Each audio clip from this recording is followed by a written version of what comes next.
ഇന്ന് നമുക്ക് മലയാളത്തിലെ കുറച്ച് സാഹിത്യ പുരസ്കാരങ്ങളായ ജ്ഞാനപ്പാന അവാർഡ്, വയലാർ അവാർഡ്, മാതൃഭൂമി പുരസ്കാരം തുടങ്ങിയവയെക്കുറിച്ച് നോക്കാം. കഴിഞ്ഞ ദിവസം നമ്മൾ എഴുത്തച്ഛൻ പുരസ്കാരം, ഓടക്കുഴൽ പുരസ്കാരം എന്നിവയെക്കുറിച്ച് ചെയ്തിരുന്നു. എല്ലാ പേരും ആ വീഡിയോ കൂടെ കണ്ടൊന്ന് റിവൈസ് ചെയ്യാൻ വേണ്ടി ശ്രമിക്കുക. അപ്പോൾ ആദ്യം മാതൃഭൂമി പുരസ്കാരമാണ്. മാതൃഭൂമി പുരസ്കാരം റീസെൻ്റായിട്ട് ലേറ്റസ്റ്റായിട്ട് ലഭിച്ചത് 2024 സാറ ജോസഫിനാണ്. 2023 സക്കറിയ, 2022 സേതുമാധവൻ, 2021 കെ സച്ചിദാനന്ദൻ. അപ്പോൾ നമുക്കൊന്നുകൂടെ നോക്കാം. മാതൃഭൂമി പുരസ്കാരം 2024 സാറ ജോസഫ്, 2023 സക്കറിയ, 2022 സേതുമാധവൻ, 2021 കെ സച്ചിദാനന്ദൻ. അടുത്തതായി വയലാർ അവാർഡാണ്. ഇതിൽ നമുക്ക് എല്ലാവർക്കും അറിയാമെന്നുള്ളൊരു കോഡാണ് ഹരിശ്രീ അശോകൻ.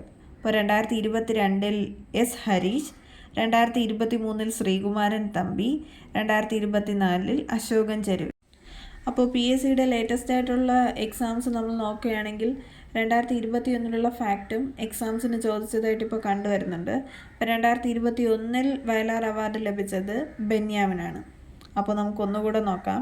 വയലാർ അവാർഡ് 2024 അശോകൻ ചെരുവിൻ, 2023 ശ്രീകുമാരൻ തമ്പി, 2022 ഹരീഷ്, 2021 ബെന്യാമിൻ. അടുത്തതായിട്ട് ജ്ഞാനപ്പാന പുരസ്കാരമാണ്.